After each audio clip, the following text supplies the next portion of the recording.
산모복을 입고 울고 있는 한 여성. 3일 전 어렵게 아이를 출산했지만 아직 품에 안아보지 못했다고 합니다. 그녀의 딸아이가 있는 곳은 바로 인큐베이터. 작은 몸으로 인공호흡기에 의지하며 힘겨운 싸움을 하고 있었는데요. 첫째를 제왕절개로 낳아서 둘째 아이 출산에 더 신경 썼다는 제이 씨.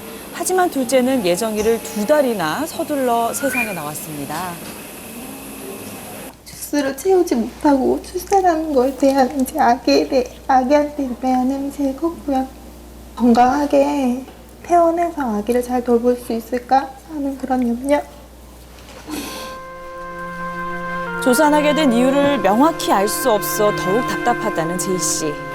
그런데 최근 전문가들이 조산의 원인 중으로 주목하는 것이 자궁경관 있습니다. 무력증이나 쌍태아 임신, 스트레스나 그다음에 미세먼지 등에 의해서도 조산의 위험이 증가할 수 있습니다. 미세먼지가 조산에도 영향을 끼칠 수 있다는 건데요. 미국의 임산부가 미세먼지를 흡입하면 프라스타그란딘과 같은 염증 반응 물질이 유발되는데 그것이 조산을 유발할 수 있습니다. 산모의 몸에 유해 물질이 들어오면 태아를 보호하기 위해 프로스타글란딘이라는 물질이 만들어지는데요. 이 물질이 산모와 태아를 분리시키는 작용을 한다는 겁니다. 실제로 임산부 1,500명을 상대로 연구를 한 결과 미세먼지가 늘어날수록 기형아 출산과 조산율도 함께 증가하는 걸로 확인됐는데요. 미세먼지 걱정에 마트에서도 마스크를 착용하고 장을 보는 장지혜 씨. 지혜 씨가 특별히 신경 쓰는 이유, 바로 뱃속의 아이 때문입니다. 나이가 노산이다 보니 좀 주의를 많이 하는 편이에요. 지혜 씨는 40살에 첫 아이를 임신하게 됐는데요. 어렵게 생긴 아이다 보니 신경 쓰는 게 많다고 합니다. 집에 오면 꼭 하는 일, 외출 시 착용한 마스크를 버리고 새 마스크를 착용하는 일인데요. 밖에 나갔다 들어왔으면 미세먼지가 많이 묻어 있어서 그거는 다시 버리고 새로 다시 갈아 끼는 거거든요.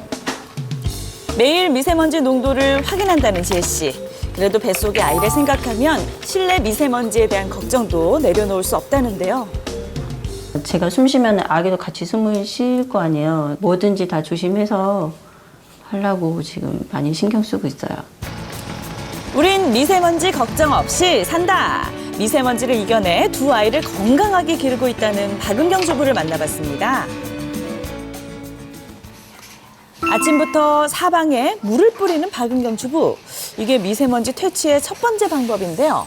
아이들이 거실에서 많이 놀면 먼지도 많이 나고요. 애들 또 학교 갔다 오고 학원 갔다 오면 미세먼지도 많이 묻고 해서 활동한 다음에는 물로 한번 뿌려주고 그다음에 걸레질로 청소도 하고 있거든요.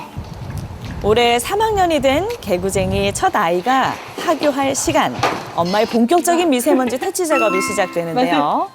외출복은 반드시 귀가 하자마자 바깥에 털어주고 체육 세탁을 해야 활동도 합니다. 했고요. 바람도 많이 불어서 애기 옷에 먼지가 굉장히 많이 묻어 있을 거거든요.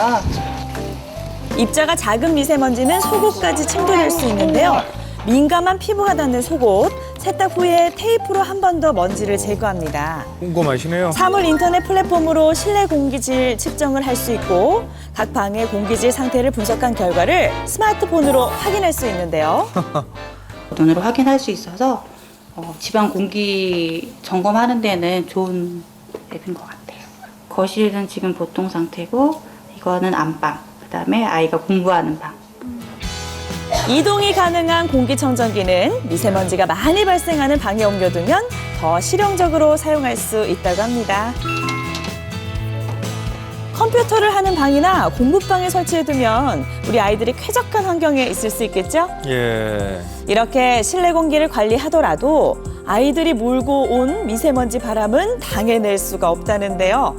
자, 실내 먼지를 이 상태를 알려주는 어플이 바로 반응을 합니다.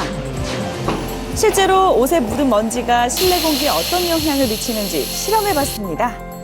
미세먼지가 있는 방에 있던 두 남성이 같은 옷을 입고 미세먼지가 없는 방에 들어가면 방의 미세먼지 농도는 어떻게 달라질까요? 쾌적했던 방에 미세먼지가 늘어나고 그 수치는 외출을 자제해야 할 정도의 수준까지 됐는데요. 실외 외출을 할 때는 외부에 들어오실 때는 꼭 터는 것이 좋습니다. 특히 니트나 울과 같은 소재의 경우에 정전기력이 높고 표면적이 높기 때문에 먼지를 그대로 미세먼지가 가지고 들어오는 들어올 수 있는 거군요. 확률이 높습니다. 미세먼지를 이겨낼 10년차 베테랑 주부의 팁 대공개. 먼저 오래돼서 입지 못하는 셔츠의 옷깃을 이용해서 손이 닿지 않는 틈새 먼지까지 닦아내 주시고요. 역시 마무리는 공기청정기로 오염된 공기를 쾌적하게 바꿔주는데요. 여기서 잠깐! 공기청정기 더 효율적으로 똑똑하게 사용하는 법 있습니다.